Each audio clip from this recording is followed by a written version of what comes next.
Ready Check Radio.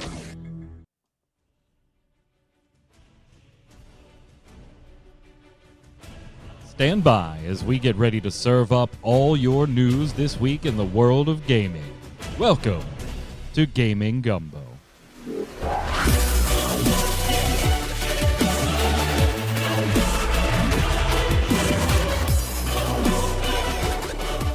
All right, hello. It's Tuesday evening, 7 p.m. Eastern. That means here on Ready Check Radio, it's time for Gaming Gumbo, our weekly gaming wrap-up. I'm your host, Mike Byrne, a.k.a. Magic Man, as always. We've got chat standing by to chime in live, twitch.tv/ReadyCheckRadio. Getting ready to kick off episode 131 here. Lots of great stuff to cover. If you're watching on YouTube or listening on Audible or Spotify, thank you so much. Give it a like, a subscribe, thumbs up, all that good stuff that feeds the algorithms. And, of course, head on over to ReadyCheckRadio.com. Check us out live sometime. You can find all of our socials there, backlog of all the shows, all kinds of wonderful stuff, even the old Snowbound episodes. But we'll find a way to talk about World of Warcraft. Probably sometime like, I don't know, 7:06 p.m. Eastern today. Joining me to talk about it, Mr. Dom Greco. What's up, sir? How's it going? You all right? Yeah, I'm stuck in a time warp. Yeah, I kind of see that. Are you more powerful than usual? I feel quite strong. You're looking a little more swole. Like about 300% more swole. It's like you got a lot of infinite knowledge going on there, and you're taking advantage of it. I wonder what the hell's that all about. Also on the line, Stephen Byrne, Torchwick, filling in for Troy while he's at work. He better be watching or listening while he's sitting there at work. How are you, my friend? It's been a while. It has been. I'm good. I'm not liking these notes. We've got a lot of stuff to talk about today. I like one of these notes a lot, and then I have opinions about the others. Yes. Well, so this was part of the deal. So Troy hit me up at like 9 o'clock in the morning yesterday, and he was just like, hey, I just found out I got forced to shift tomorrow night. I'm not going to be able to make the show. I'm so sorry for the short notice. And it's like, no problem, right? Like, this is a casual, this isn't everybody's business or anything. We're okay. And so I sent Torchwick a message because I'm going up there. My wife and I are headed up there this weekend to hang out for a family weekend. And I said, hey, are you available to do Gaming Gumbo? If you can't, or you just flat out don't want to, it's totally cool. Just Troy had to cancel. And he was like, yeah, I guess I could do that. And I already had like 3/4 of the show notes done. And so once Torchwick accepted, I went back and started looking at the show notes again. Because obviously, like, there's going to be things I put in the show notes that I may want to talk about, but the two of you aren't intimately familiar with. Right. Or Dom, you might want to bring up a topic, and then like we'll just kind of ask questions, about it, or chime in with our opinion as you describe it. I'm gonna move Torchwick up a little bit. You're like eating your there you go. Do you want me to move, or are you? Yeah, just raise yourself up just a little bit. Thank you. And so I look at the show notes and I'm like, all right, we're going to lead with WoW. We're going to talk about Legion Remix, and we're going to talk about Midnight now because we made fun of the Midnight reveal, Dom, like 3 or 4 weeks ago. Madonna. Yeah, but then they actually like put together a nice video, and consolidated things in one place the way they should have done it from the start. So we'll recircle back and do it. And I'm like, yeah, Torchwick's been playing WoW, but he hasn't played Remix yet, to my knowledge. Nope. And has just kind of like been dabbling in War Within, so probably not watching Midnight. Yep. And so I sent him a message that was like, I'll make you a deal. Do some research on WoW so you can speak intelligently about it, and I'll let you talk about Silksong. Nice. I did my research, so... Because I know, I was like, that's one he's gonna be all over. He was there day one, and he was like, literally, don't send me a Discord message for the next 72 hours. I am busy. So let's start there. Let's talk about World of Warcraft. We'll start with Legion, since that's Legion Remix, or as the internet is calling it, Lemix. Going on right now. Yeah, not so sure. Like, because then No. what if we do Wrath? Is it Wemix? If we do Shadowlands, is it C-Mix? That's then now. Oh, Like oh, I they don't just like that get one. Really worse. close to something I don't Yeah, like. they just start getting worse if we decide Yeah. that Lemix is okay. But Legion Remix is going on from now until January. It's basically our quote-unquote Season 4, because Blizzard decided after previous expansions that, yeah, maybe doing 4 seasons isn't what our players want, that 4th season not being so great. So, Dom, you and I were very excited to get off of last week's show Yes. and go Jump play right in. Legion Remix. What did you roll? Are you having fun? Let's just talk about it from the top there, just generally so far. So, based on my experience with Mists of Pandaria remix, I was like, okay, so the character that I want to spend the most time on, my main, I want it to be familiar to me. So I Yep. went Demon Hunter. So that was my first character. That's what I've been using to go through like the top of the heroic world tier, clearing like the mythic raids. Like I maxed out, I think 16 hours it took me to get my character to 80. And then slowly been going through. I don't remember my gear right off the top of my head, but the gear's getting up into like the 640s, I think, or 650s. And I've done like the mythic, like every character. Well, not every character. There's like groups of characters you have to clear. Mythic, Helia, whatever that raid is, Trial of not Valor. Trial of Valor. That's the one. Yeah. You have to do it without dying, and you get an achievement, and you get like an armor set for these classes to wear. So I've done that with the Demon Hunter, all that. I've done all the world bosses up to date so far. I'm working on getting the achievements. I have like 120 achievements right now. And I just last night rolled a warrior, which took about 6 hours to get to max level. And then in doing that, I've gotten another 25% experience increase. So I just started a rogue that'll go through. I'm gonna do one of every class. So I'm starting with the ones that are kind of familiar to me, and then I'm saving the ones that I'm less familiar with till the end. So those will be the fastest level.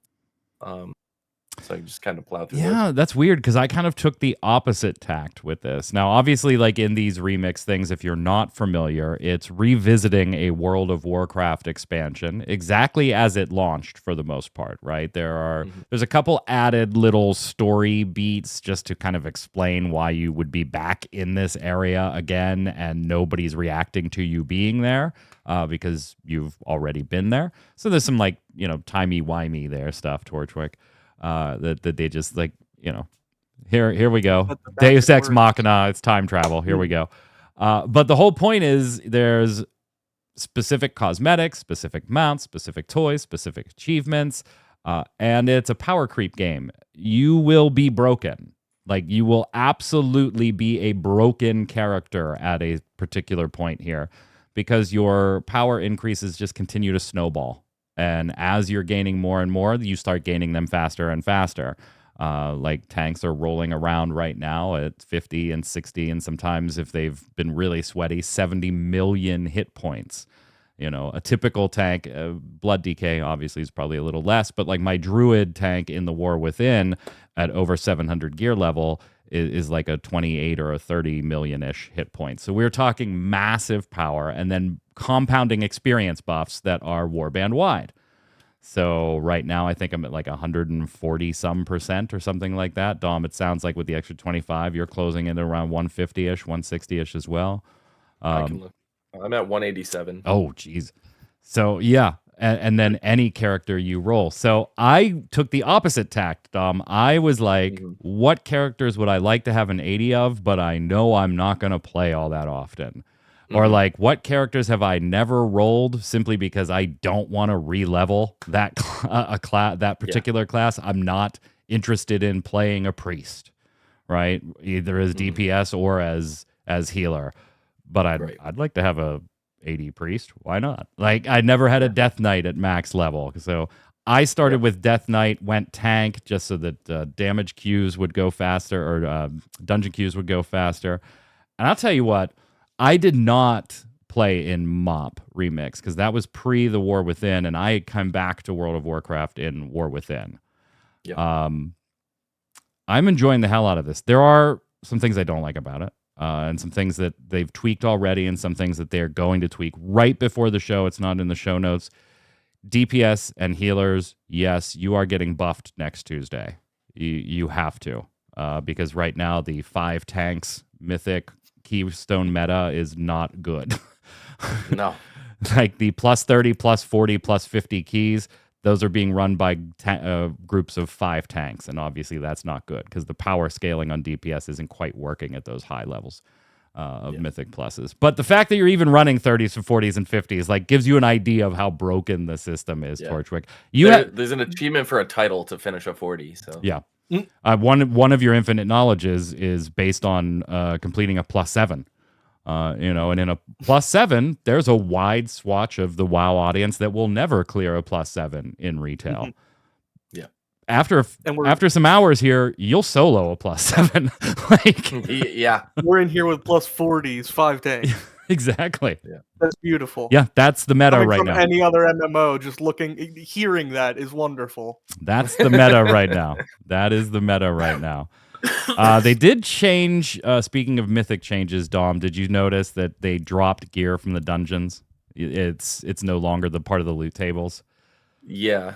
The token items that you get, they grant gear and stuff. Those are really nice, and those the challenger tokens especially. I think they're called the purple ones with the cross on them, or the swords or whatever they are. But those ones give you a huge burst of infinite power or whatever. I love when one of those things gets cashed in. Yeah, so when this event started last week, Mythic Dungeons actually did drop a piece of gear. You were guaranteed at least one piece of gear when you completed them, Torchwick.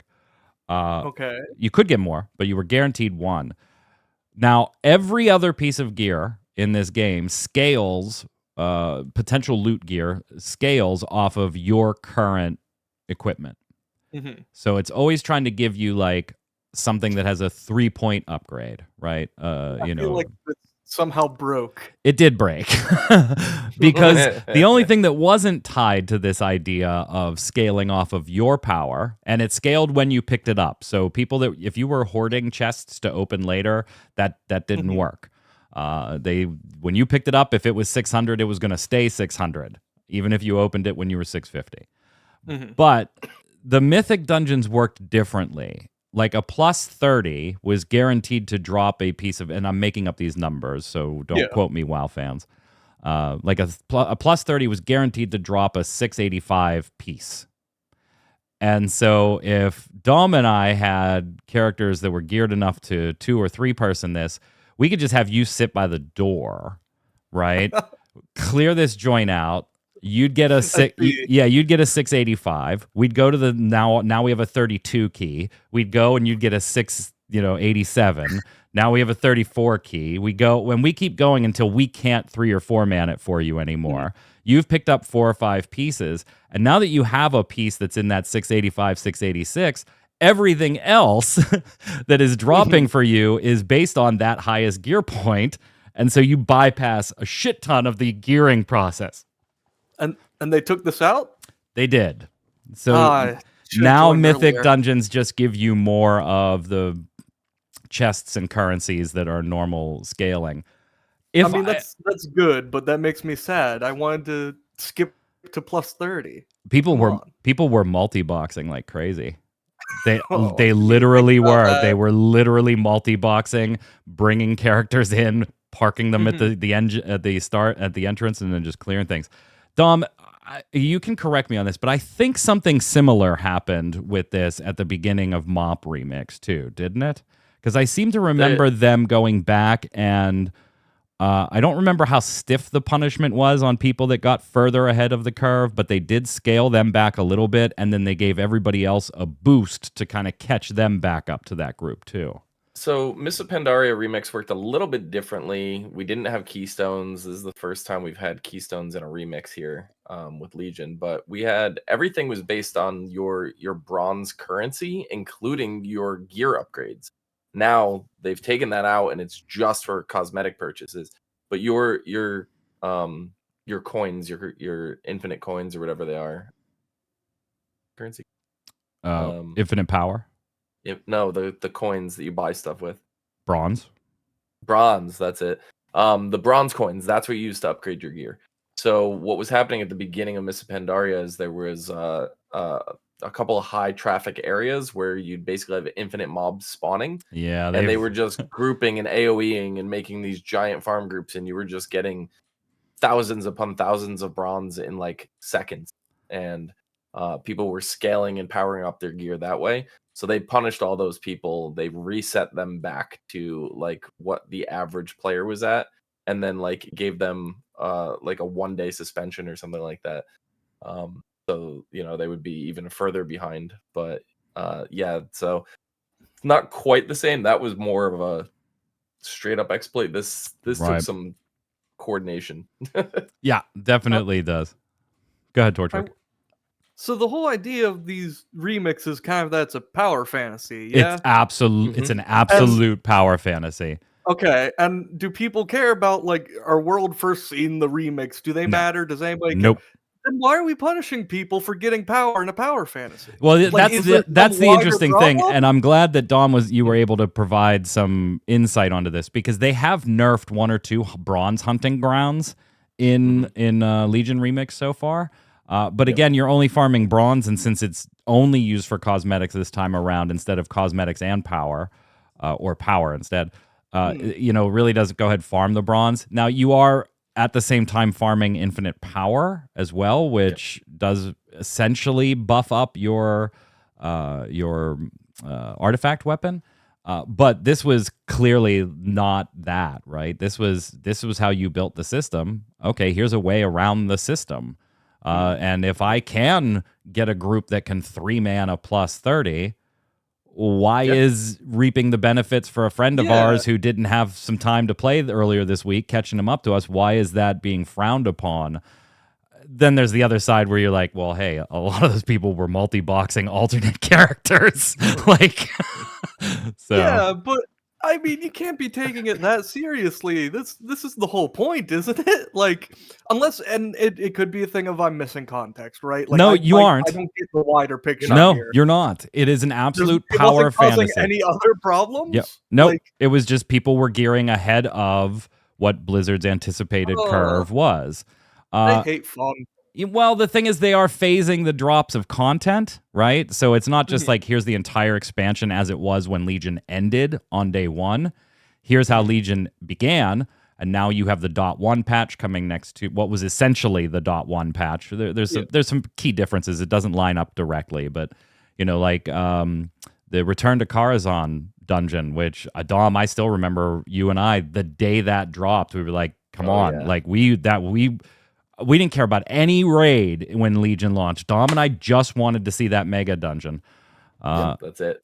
And so there is like phased releasing. And so I guess they're like, well, then this is just going to, because the whole idea is compounding power, this problem is just going to compound itself. It's not going to eventually everybody stabilizes. Yeah, I guess I just don't see where it's actually a problem. Like, unintentional? That's fair. Sure, but who's hurt in this exchange? Right, and they haven't done anything to anybody yet, at least as of this recording. They haven't punished anybody. They haven't boosted anybody else. And to your point, I don't know if they will this time around, because this is just, we didn't want Mythic to be based on your power, because then it would have become the ultimate gear farming portion of the entire remix. So we tried to lock it to the difficulty of the key. That kind of backfired too. I feel like I'm kind of with you on this one, where the answer is, if that's not what you intended, take it out. Mea culpa, no harm, no foul, keep going.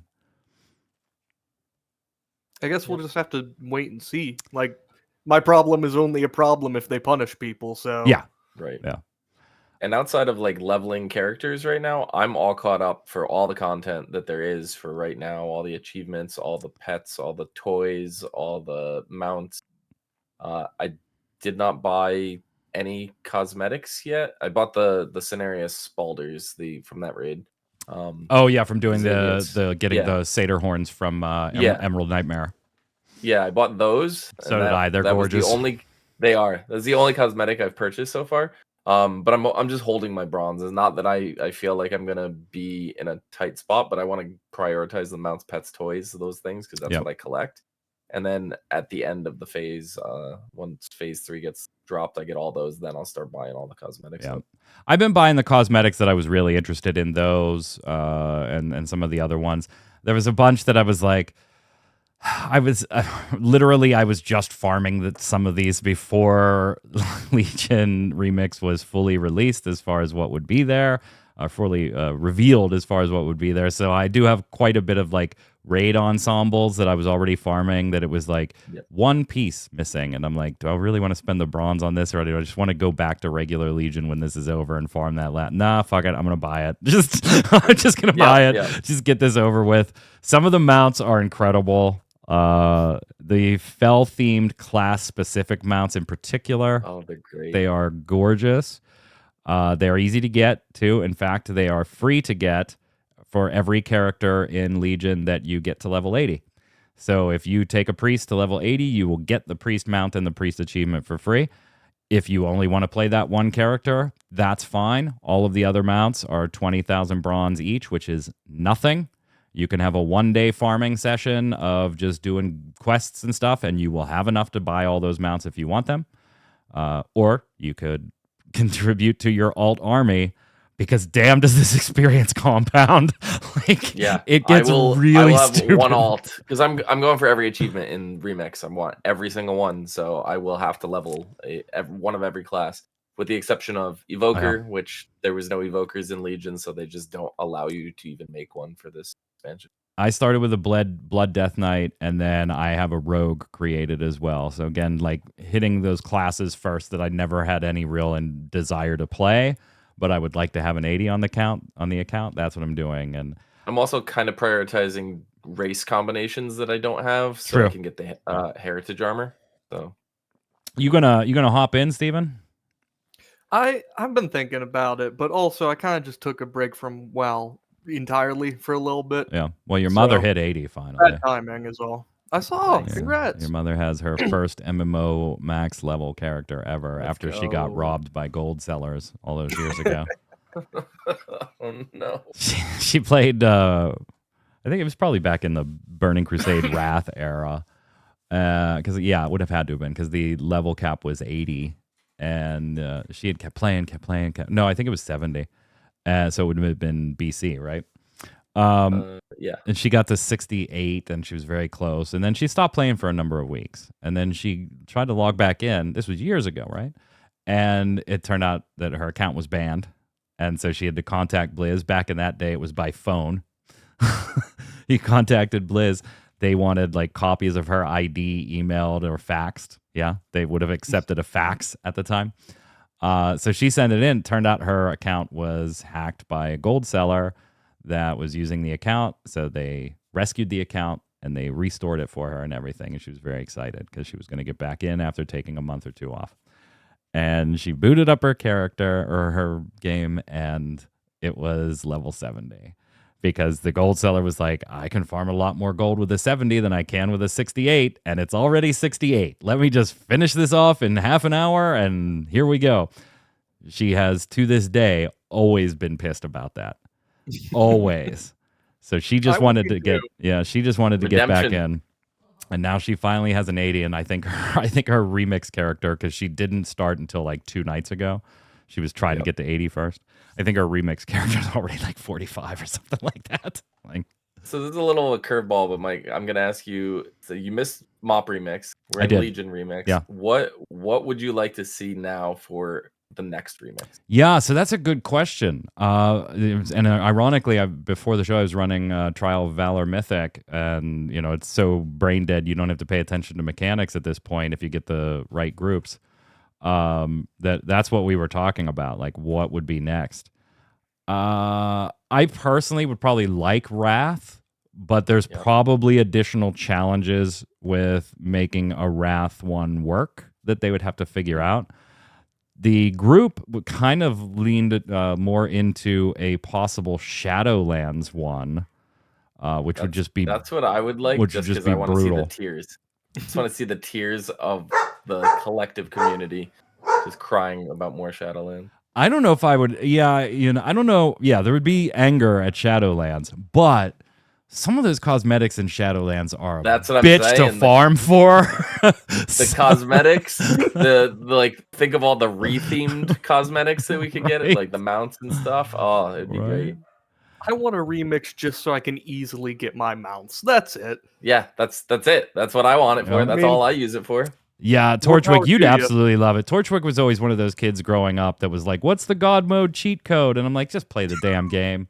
And he was like, "No." And I'm like, I would watch him for like 4 hours run around in a game and not lose a single hit point and kill thousands and thousands of things. And I'm like, what is the point of that? And I did it when I was a kid too, right? Like, I'm not pretending that I don't get it. But I was like, come on, what? I did the same thing my dad. What is the point of this? Like, all of a sudden I heard my dad talking through me. What is the point of this? You bought this game. See, I'm amazed you have not remixed it yet. You absolutely need to. It was just IDD bad cutie. timing. It sounds fun. I'll probably get into it in a bit, but I'm just in the middle of a World of Warcraft break generally. So You You only have have 98 days left. Yeah, you have till January. Dom, do you have all 27 available infinite knowledges? No. Yeah, I don't either. I think I'm 4 There's- shy because they're the stupid ones like 100 world quests, and I'm like, Yeah. I'll do like 5 or 10 a day, and I'll get that one when I get it. Like, Yeah. I'll get there, but I'm not being sweaty on world quests right now just to have all the Yeah, infinite there's- power. There's some that are locked behind like the upcoming content. Well, no, as that's so- there's 36. Yeah. You cap at 36. There's over 36 available, but there's 27 available right now, is what I meant. Yeah. There's 27 available right now in phase I'll 1. look. But I'll look into it. but I still have to do the +7 because I'm waiting for a friend to do that one. But that I could probably solo it or damn near solo it right now. What like did you that say we've the cap got- was? It's 27 right now, I'm at 23. and I'm right behind you at 21. You've I like probably that we done the have Mythic live 7. And gameplay. what's that? I like that we have live gameplay behind him. It's fun. Yeah. Well, if you are more on the retail side of the world of Warcraft, we do have Midnight coming. Big addition to Midnight, obviously, player housing. So I want to get your guys' take on it. And I'm using Noble's video. I love Noble's content. Always have. That's a channel that I've watched even when I'm not playing World of Warcraft. Yep. Just some great stuff. Is that audio playing? Okay, no, it's not. Yeah, so we're watching their housing tour because that is available for testing in early December when the next patch drops, which we got more details of yesterday. If you're curious, you could check out Blizzard's site on that. You'll be able to check out housing as well if you pre-ordered Midnight. Let's just go with housing in general first, watching the video, checking it out. Torchwick is somebody who has messed around with housing in MMOs, particularly in Final Fantasy XIV, maybe the most for you over other ones. What are you seeing here that you like? What are you seeing that you don't like? Well, first off, it amazes me that WoW doesn't already have housing. I Yeah, guess. funny, right? I didn't. I didn't know that. It's the grandpappy of MMOs as far as I'm concerned. Besides maybe RuneScape, right? But you'd think it'd be in there by now. That's all. That's it. What they have looks amazing, and I wish it's how Final Fantasies worked. Because it has all the good sides of Final Fantasies, like neighborhoods, and you can publicly have all the different houses and the people around you, and you can have one that's just your friends, and that's great. I love it. But you don't have any of the auctions or lotteries or tickets that are keeping you stuck. And when this to was certain initially plots. revealed, Blizz took multiple shots at Final Fantasy with their official As postings they on should. this. They were like, As you're they not going to have to be gold rich to buy a house. You're not going to have to be, if you want a house, you're going to get a house. Like they said all of the things in just disguised shots at Final Fantasy's housing. Yep. So like from what they're showing me, it looks amazing, and my minor gripes with it are exactly that. They're minor gripes that are probably just because it's the introduction of the system, and there's a lot more going on behind the scenes. Like, I think it'd be nice to have more than one version of an Alliance exterior, right? But it's a tiny thing in the scale of the system here. That being said, why is it taking this long? Why? Yeah, that's don't- a great question. It's great. It looks fun. It should have existed 3 years ago at least. I will say I think part of the reason why it took so long was we had garrisons in Warlords of Draenor, which are just kind of like your little base. There was a little tiny bits of customization, like you Yeah. can put down certain buildings and you can collect statues, that you could put out into your base and stuff like that. But the problem was a lot of people spent too much time there. All your quests were there. It was like a big quest hub and your mission tables, and everybody spent so much time there that the world started to feel dead. Yep. And I think their biggest fear was if we lock players into housing that are behind these instances, that no one's going to go out into the world anymore. So I think it was just a lot of that. And yes, obviously there were some technical limitations as well. And I will tell you this, it has always been planned for the MMO. There is a it portal was all the way back in vanilla. There is a portal in Stormwind that is still there to this day that you can't get into, you can't get to, that was at one point designated for a future housing thing. So, but it just didn't make it then, and it's just been, kick the Even can on, down the road. Even on in early vanilla, they had Developer Island that you could like glitch into by modifying some game files and stuff like that. And they had different versions of houses, and it's like it said player housing, and then they were all different sizes. So like it was stuff that they were testing like way back. It's insane that it's taken 20 plus years now to do. Just a little. I do love that. So most player housing in MMOs, and I've played many over the years, just a few working for a number of sites. They do it in the Final Fantasy vein, Tortrick, right? Where it's like pick from one of these 3 or 4 preset houses and then go decorate it. And maybe you can use those decorations to like quarantine parts to kind of make a 1-room big ballroom entrance, maybe 3 or 4 rooms. But this is one where it's okay. You are structuring the entire thing. Where do you want stairs? Where do you want walls? Do you want this to be a corridor? You're piecing it together on the map. I do like when games do this style of housing. It always does lead to it's bigger on the inside than it is on the outside sometimes. Yeah. But, I'm totally fine with that, right? Suspension of disbelief. Totally acceptable. Now, I don't want to go through every midnight feature here because, one, Torchwick, you don't play or play enough to have been following midnight yet. But there are a few things I do want to hit. So if you are interested in everything that's coming in midnight, which is projected to be in 2026, some people think they might have data mined information pointing at a late February release, but that's unconfirmed right now. So just 2026. We are getting 4 new zones, obviously new campaign. We're going back to the Sunwell. Xalatath is doing her feet things. Like all that stuff's going on. Silver Moon City is back in play. The housing feature is coming and all this. But there are new Demon Hunter spec, which I can't wait for. You and I have simped demons since they were released in Legions. New delves, new all that fun stuff. There's 2 pieces I do want to talk about because Torchwick, regardless of whether you are actively playing right now and following Midnight closely or not, you can certainly speak to these. Right now, Blizzard's plan for Midnight kills tons of add-ons. Weak Auras is going away. This is how things stand right now. Now, they have been listening to community feedback and maybe pulling back on a little bit here and there, but generally speaking, combat add-ons are not going to be a thing in Midnight going forward. So your big wigs, little wigs, your deadly boss mods, your weak auras, your things like that are telling you move left, soak, blah, blah, blah, blah, blah. When cooldowns, that's not going to be a thing anymore. They're shutting down portions of the API and putting them behind secret tags. So all these add-ons will be able to tell that there's something there, but because it's a secret tag, they won't be able to tell what it is to warn you or tell you to move or do anything like that. Now, there's 2 schools of thought on this.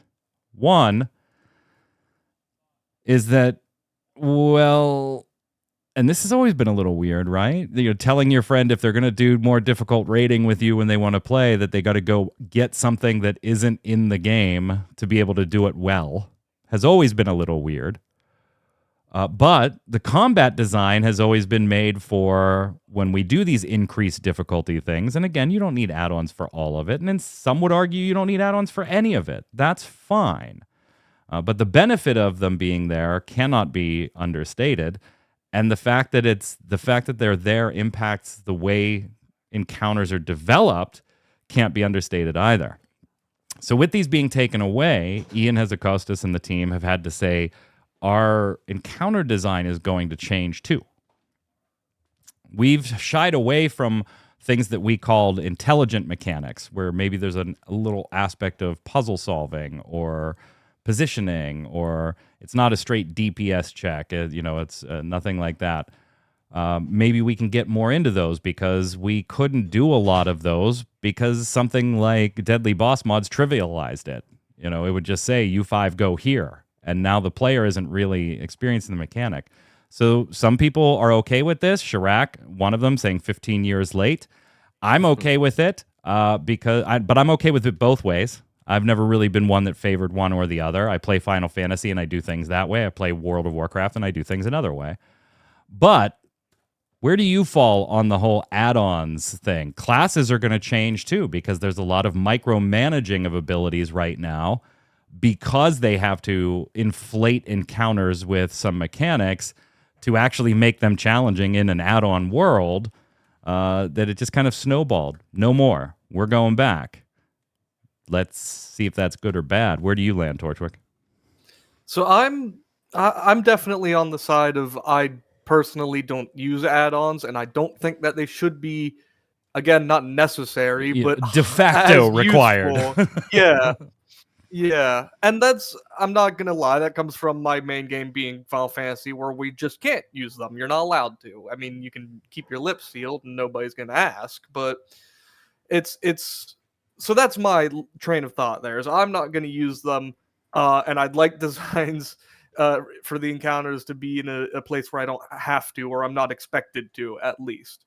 That being said, part of Midnight as a whole, while I was looking into it, was it looks really neat for me as somebody who doesn't know all the WoW lore and has recently gotten back into it, to be able to watch the video for the new expansion and know enough about what's going on, because they do a good job prepping new players with War Within, that I could follow the broad strokes, and that's cool. It makes me interested.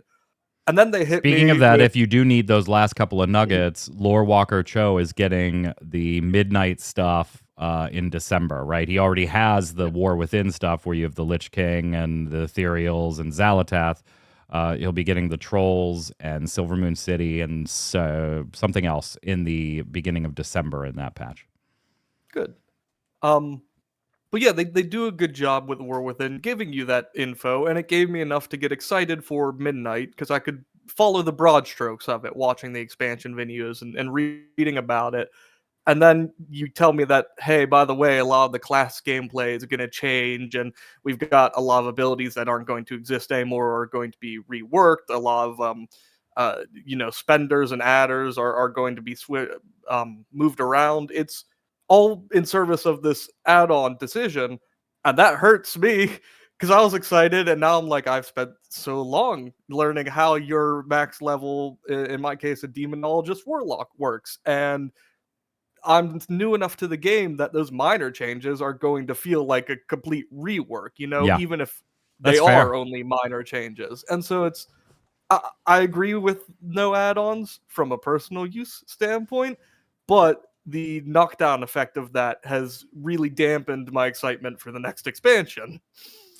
In an interview, Dom, with PC Gamer, Dylan Barker, lead encounter designer, told them that they classify mechanics for raids specifically into 3 categories: dexterity, strength, and intellect.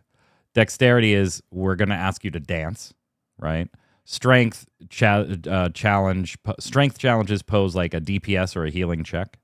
And then intellect challenges you to react to a variable situation within a fight. There's a bomb on you and 4 other players. Where do you guys take all these bombs? And he says an intellect-based encounter is the sort of things that add-ons have historically solved pretty well. As a result, the team has been using less and less of them. To make an encounter with an intellect coordination challenge that might require 4 players to move in specific spots, they can't just make one more player have the debuff, for example. We've had to layer on dexterity and speed and pace and lethality to make things that were coordination tests harder, aka you're getting you bomb on you and 4 people, but you got a second and a half to react because we know that the add-on's going to tell you how to react. So we're going to increase the lethality by only giving you a second and a half to react, right? He continues, in Mythic difficulty, I have to pull out 6 shooters and I'm firing swirls at your feet, so you have to do both at the same time. We're talking now about a very different axis of skill. I don't think things are going to look all that different. I think the skill ceiling should be in about the same place that it is now, and the ways in which that's measured should be fairly similar for people. This has a Costas now, but he talks about raising the floor up. So I know what buttons to push. I'm geared correctly. I can execute close to my maximum potential. So let's throw some raid mechanics into the mix. Every player's damage goes down. You're distracted. Everyone suffers. If you're focused on a PvE skill, a lot of what percentage of your theoretical damage can you do while you're multitasking? We're not looking to turn all our raid encounters into giant puzzles for people to solve, though. They talk about the answers being, all right, it's not that our mechanics can't be solved without the use of add-ons. Ian says that he just feels that they are overburdensome without add-ons. So instead of 3 seconds to react, now you get 7. The mechanic stays the same, but now the add-on isn't feeding you what to do, so you have more time. Thoughts? I think this is a great change, personally. I've kind of gotten away from raiding more and more as the add-ons have become more and more prevalent. Like, I remember add-ons were always a thing, right? I'm not going to say they didn't exist, because they did back in vanilla, and it was like, Baron Geddon, you are the bomb, you get a whisper. But it didn't tell you, go here, mark this spot, it wasn't until, I think, Wrath of the Lich King, where add-ons got so advanced, Blizzard actually had to step in then. That was the first time they had to step in and course-correct add-ons, where you could draw in a 3D environment. You can literally draw on the floor and it would stay there and show for every single player. You could mark a certain barrel and highlight the entire ground green. You could draw a dick on the ground. You could do whatever you wanted in the thing and tell people to go stand there. When you get this ability, go stand here. They actually had to come in and wipe that add-on's functionality out. But it's just been getting more and more kind of like it's a battle of wits of design versus the add-ons coming in and just telling you what to do. And to me, it's not interesting to just follow an add-on and be like, okay, well, I have this debuff, run out. I don't like a lot of visual clutter on my screen with add-ons and timers and this and that. I don't want all this stuff on my screen. But it's kind of, we're in a spot where it's required, and I don't like it. So, and a lot of that has been Blizzard's fault. Right? Yeah. Their UI has not been massively overhauled in quite some time. And we are going to see, I should be fair to Blizzard here on this, because you're not going to see all of this functionality that these add-ons provide necessarily go away. You are seeing quite a bit of it pulled into the software now, where you're going to use Blizzard's DPS meters. You're going to use Blizzard's, I don't want to say weak auras because it's not going to have that broad scale weak aura functionality, but you will have the ability to throw sound cues on certain things and you put timers on certain things if you need notifications of stuff like that. So you will be able to do some of this stuff that add-ons do just inside the software, but other stuff is going away. It's definitely an interesting time, and I can understand Ian's point, Torchwick, on this, is that he was like, I'd like to say that some of these UI improvements and additions that we're making have been in development for years, but some of them, it's just not right to say that. Some of them we did not realize we were going to need until we started talking about taking certain things out or taking these add-on functionality away. One of them is accessibility, right? That Undaunted guild, they just pulled a bunch of Undaunted members into alpha testing for Midnight because they were like, yeah, shit, there's an awful lot of add-ons that provide accessibility for users that may have vision or hearing impairments we're not catering to in our software right now. And by shutting these add-ons down, shit. And so there is a little bit of a scramble here. So I'm sure it's going to be a bit touch and go for a little while, because they've got to get the class balance right. They've got to get the encounter design right. And they've got to get the add-on removal right all at the same time. That's a big ask. Yeah, they were originally going to phase this, right? It was going to be slowly like phase in, and they decided, nope, we're just going to do it all. One big swoop. Yep. It's also just a big ask for what will essentially turn into, I mean, unless they go really hard on enforcing this, which, I struggle to see how they could. It's going to turn into a year from now, people have made replacement add-ons that dig a little bit deeper into the file to look. Well, right? they can determine what's accessible from client side via their API, right? And that's what's happening here. They're shutting down all the API connections. Well, not shutting them down. They're masking them and putting them as secret packets. I don't want to get too technical here on the software side of things, but essentially the add-ons will still be able to see that a mechanic is happening, for example, but they won't have access to tell you what that mechanic is, or how you should best react to that mechanic, or what that damage number was. Like, it's literally a shutting down of access. Now, yeah, I'm sure to your point that some savvy people out there are going to be able to get a hold of some things to get some add-ons back up and running. But I guess Blizzard's side of it is like, if we can provide you with what's needed in the UI, then you don't need add-ons anymore. Yeah, right. And I'm with them on that. Just to be clear, I think it's nice. I think it probably shouldn't have had to be as much of a scramble as it is. They probably should have thought about some of these things, especially concerning accessibility.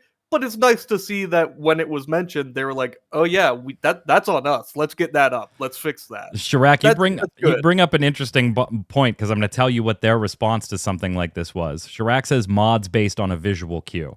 Visual cue isn't going to quite work, but audio cue would be better, right? Some bosses like to RP before a fight, and if you theoretically, if you had Zista or Dom as a boss, and every time he started the fight, he started it with a tank buster, right? And he RP'd, had some lines of dialogue before that. Theoretically, you could build a mod that queued off that dialogue and said, it takes 2.5 seconds from the end of... I mean, this is insane building, because you got to manually start doing a lot of stuff. But to your point about visual cues, it could be done. Yeah, it's not going to matter, because Blizzard did other things here, like shutting off those chat alerts that add-ons can do when in combat. Initially, it was going to be when in dungeons or raids at all, but based on feedback and some points that the community made, Blizzard did relent and say, because some mods might party countdowns and stuff like that. For cosmetic reasons, you're using one. But specifically to mods like that might even queue off of RP dialogue, the API is closing access to those off. So the internet's got a lot of geniuses out there. I'm sure people will figure out things. But if Blizzard can pull it off, I think that's the best way to go. Even though a lot of people do not share my opinion on this. They think Ian is destroying the game with this. But I'm kind of hopeful. I'm actually more excited. I'm more interested in rating now than I ever have been. So, hey, let's wrap through some small stuff here. Randy Pitchford said, "Hey, Borderlands 4 is going to go ahead and likely put them over 100 million units sold, but that kind of sucks, because our goal is to entertain the world. So I feel like we're just getting started." And he throws a little bit of shade at other companies that make looter shooters. His thought being that, hey, if developers understood, Torchwick, what gamers love about making decisions about loot, we'd have good competitors. Hey, Randy, your game series is my least favorite looter shooter.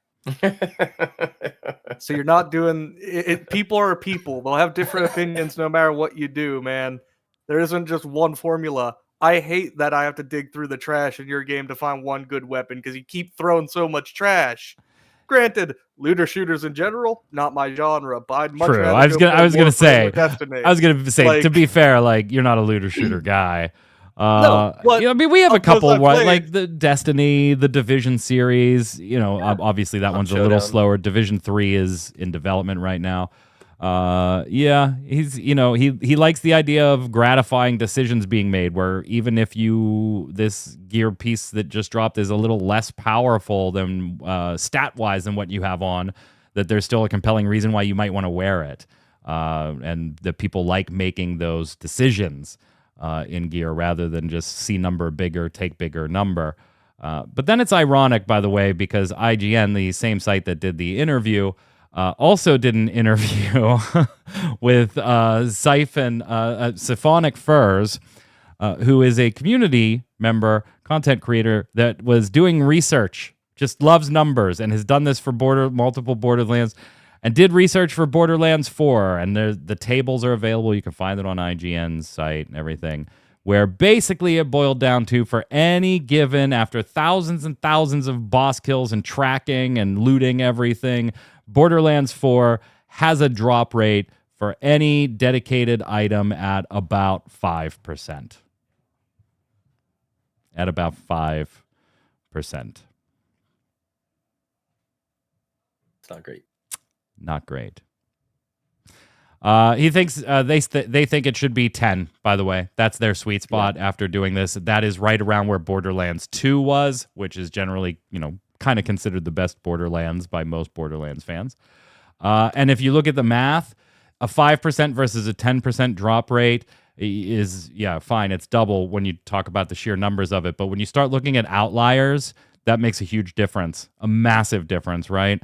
Because if you have a 5% drop chance in the odds of not getting a piece of loot, a particular grenade to drop in 96 runs, which happened to this user, is 1 in 137.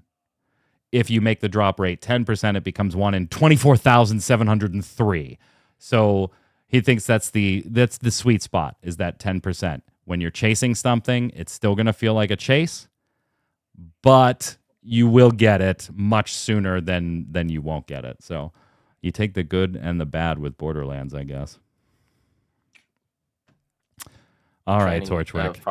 Like farming shiny Mewtwo. Camera is all yours. Torchwick, you've been playing Hollow Knight Silksong quite a bit, huh? Just a little bit. Just 1 second. Let me check my hours.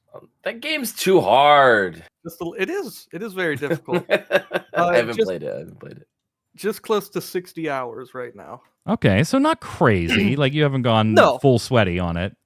No, but I have gotten all the endings but the true ending, and I'm finishing up some requirements for that. And then I'll have 100%ed it. I haven't Nice. played it at all, so I will turn it over to you to say whatever you want to say about the game that you've been waiting for since you were 4 years old, apparently. You just didn't know it. And then if I Exactly. have questions, I will ask. It's all yours. All right. So, Silksong, the sequel that we didn't think would exist for a very long time, and then they snuck it in the middle of a Nintendo Direct without telling anybody, which was a bold move, but then they actually released it. And that is amazing to me, and I've been playing it ever since, and it is amazing. That being said, for as much of the joke of it being a very difficult game has been going around, it's a very difficult game. It expects you to have played Hollow Knight, maybe not like 100% it, but it expects you to have played Hollow Knight, and a lot of the design decisions it makes in that regard do make it very hard to pick up if you haven't played Hollow Knight. Doubly so if you're trying to use it as an intro to Metroidvanias in general, you're not going to have a great time. I'm trying to be fair about this, right? I heavily enjoy the game, but it's not perfect. That being said, they are working on that front as well. We've already had, I believe, 2 patches solely focused on especially difficult bosses or unfair run back, stuff like that, because they wanted it to be more difficult than Hollow Knight. They admitted they went a little too far in that direction. So they've started scaling back a little bit so your average player will have a better experience with it. And your unaverage player, like me, has probably already beaten those bosses anyway. In fact, I went out of my way to beat some of them before the patch hit so that I could claim I did the harder version. There you to anybody in the world that cares to ask. Yes. I only get this show to tell people, man. I gotta get it out there. go. No, man, you graduate at the end of this school year. Put it on that resume. All right, Do it in your maybe I acceptance should. speech for Maybe your I should. diploma. Dude, in the other skills section of your resume, just put beat Silksong when it was actually hard. Yeah. Everybody knows what Splinter Sister is, so. Right.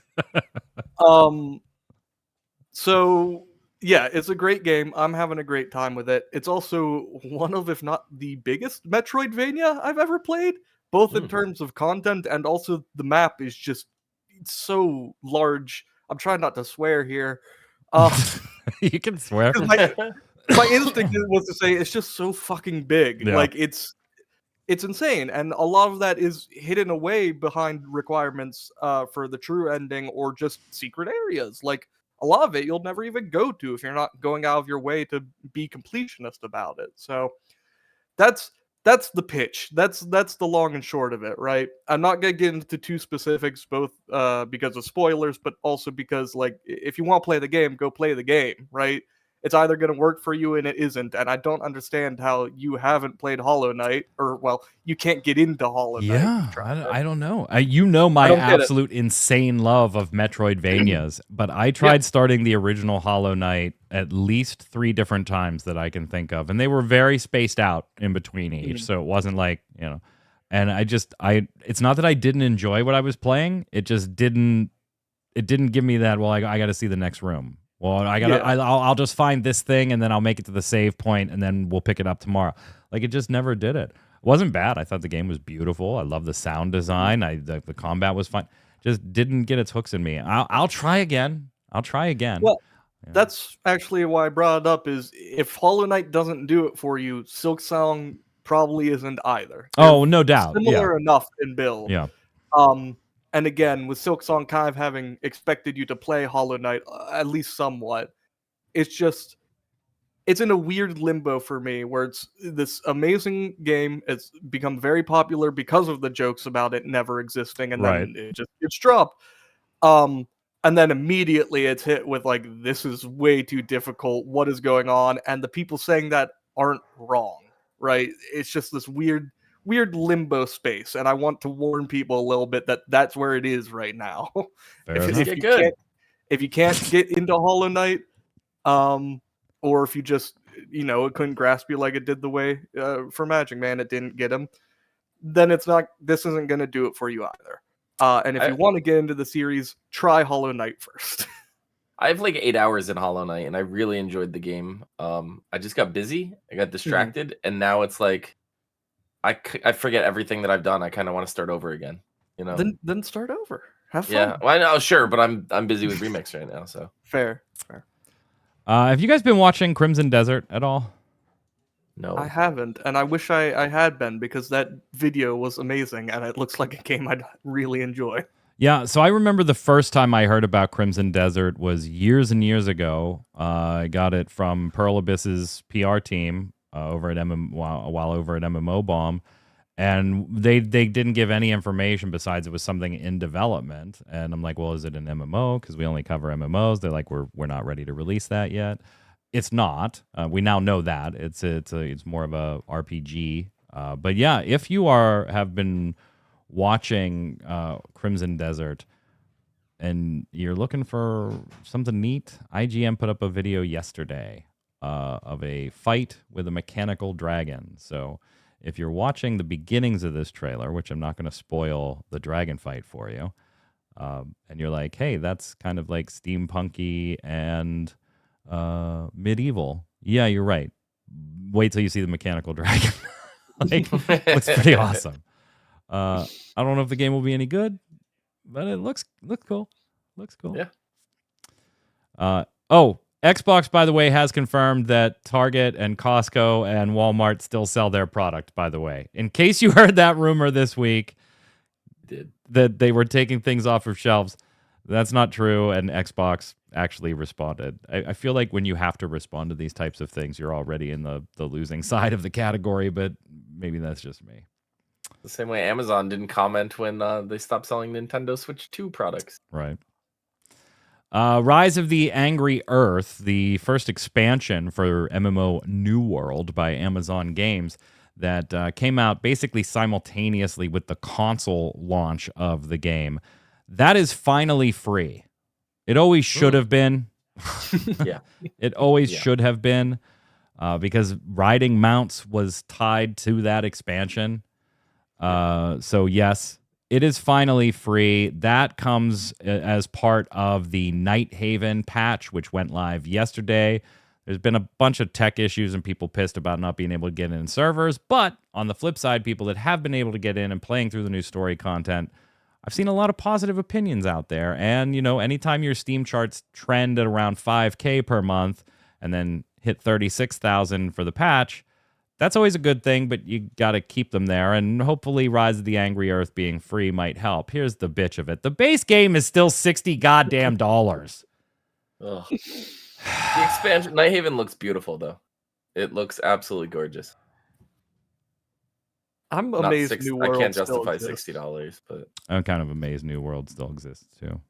Like, I don't think it would close, but No, I fully expected we're not doing any more development by now. I honestly expected that we'd at least stop hearing about it. That we wouldn't have to talk about it anymore. It would just be off doing its own thing. The thing know? is, like, I never hated New World. There was just never enough for me to stay there. yeah. And it is one of the best sound designed MMOs ever. Mhm. The sound design in that game is incredible. Although I have seen accusations that some of the voice acting in the Night Haven thing was AI, to which they did respond and say, no AI is used for any of this besides localization. And even then, what the AI outputs is reviewed by real people. That's the only time we use AI is localization. To which many people replied, okay, then the voice acting is just really bad. So I don't know. Do you really want to just like admit that it's bad voice acting, or do you want to admit that it's AI? We will talk more about this. Just a little bit of a tease, a little bit of a tease for the Relic Grind later this week. Square Enix announced a new title today. Oh yeah, for fans of the fighting Dissidia series, just like Torchwick, you're getting a new Dissidia game. Did you ask for this? I did not. Dissidia Duellum or Duelum, whichever you prefer, was announced and got a beautiful new trailer. You liked Dissidia. I do. I like Dissidia. I like Duodecim. They shut down Opera Omnia for this, and I'm upset. Oh, that's funny. Just make Duodecim again. Just give us Duodecim again. Nobody wants this. Yeah. Nobody asked for this. Here's the bitch of it. It's for your cell phones only, iOS and Android. You guys have phones, right? Yeah, I mean, at some point, just like everything else Square Enix has done on mobile, it'll probably close. But before that, it'll probably get some terribly nasty PC port. But right now, it's only slated for iOS and Android. And before anybody gets their hopes up, who hasn't looked at it yet, it's not an actual fighting Dissidia game. It's like a Zenless Zone Zero. Yeah. Except not even that. It's weird. Go look at the trailer. You'll be disappointed. So here's something I don't want to leave you on a disappointed note. Code Vein 2 comes out in January. I cannot wait. I love the original Code Vein, and I just realized that I had not beaten it when I saw this, so I'm going to go replay that one. Absolutely love it. And here's the best part of it, too, for new players. You don't have to go play the original if you don't want to. It's the same aesthetic, same type of world, but they are not beholden to the original's lore. In fact, there's a lot of people that are saying like this is the original Code Vein re-envisioned, almost.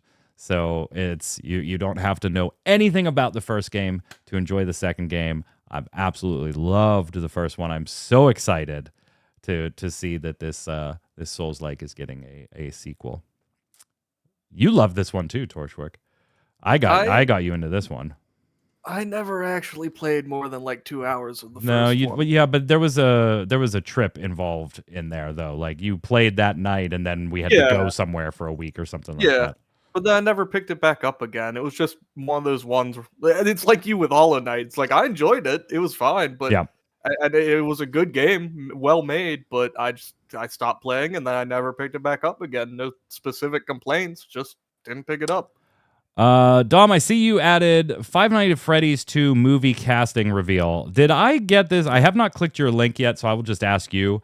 Did I see this right, or was this like bullshit on the internet or whatever? So- is Matt so you Pat saw this- voicing a character in this? He is. Matt Pat is voicing Because that's Toy kind of Bonnie. incredible. Yeah. So he made a cameo in the first film. Physically, he was like the waiter at a diner or something, and he used his classic. Breakfast is the most important meal of the day, and that's just a theory. Whatever. Like he used that kind of thing. He went in. This time he actually gets to voice an animatronic. Like that's really cool. So we have like all the original cast returning, which is great. They announced earlier this year Ski Ulrich is going to be joining Matthew Lillard, I think, for the first time since they did the original Scream together on screen. And they're going to be playing business partners.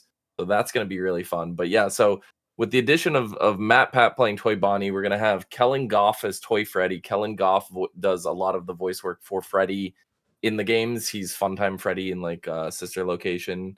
And he played the main character of the newest game, Secret of the Mimic. So you have one of the video game actors coming into the movie. You have one of the YouTube game theorists coming into the movie. So to like tie up this trifecta of like who you'd want for the voice of a third animatronic, you take a big movie star, and we got none other than Megan Fox coming in to voice Chica. This is absolutely insane cast.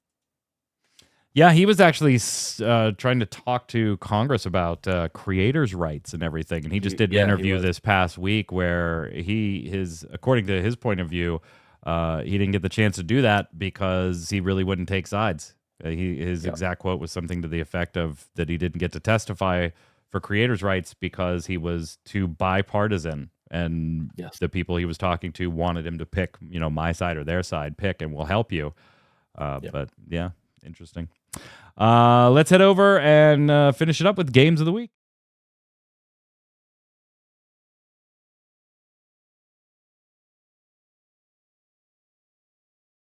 Game of the week is the way we end every episode of Gaming Gumbo here. It's where all three of us are going to give you a game recommendation.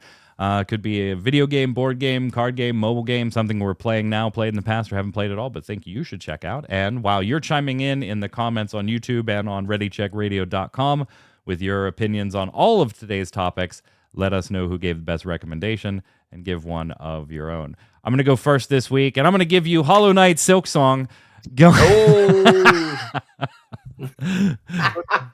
If you're looking for a solid Metroidvania, back up a few minutes and somebody else will tell you how great it was. I'll recommend that one. Go ahead, Torchwick. It's okay. I knew this was going to happen. We're all right. I had a backup. I know him too well. I'm going to recommend Crusader Kings 3. I've been getting back into it, and it's fun. Despite what we talked about on last week's show with Jason Winter and how things weren't exactly going smooth. All right. I mean, I'm going to be honest. That show reminded me the game existed, and I started playing it again. So I guess on last week's show, you would have said Jason's Game of the Week recommendation 1, huh? Yes. Yeah. Maybe I'll go back and comment that. Dom, what do you got? I mean, I just last week did Remix. I can't do it 2 weeks in a row. The only other game that I've been playing in my spare time between Remix is Hunt Showdown. They're doing another event right now. I gotta go with it. That's like the 4th or 5th time he's given Hunt Showdown. It is, but the events they have tarot cards now, and they like do all they change the game up every single time. Like it's I don't know. I love the game. It's like 6 years old at this point. You definitely they do just love keep it. innovating it.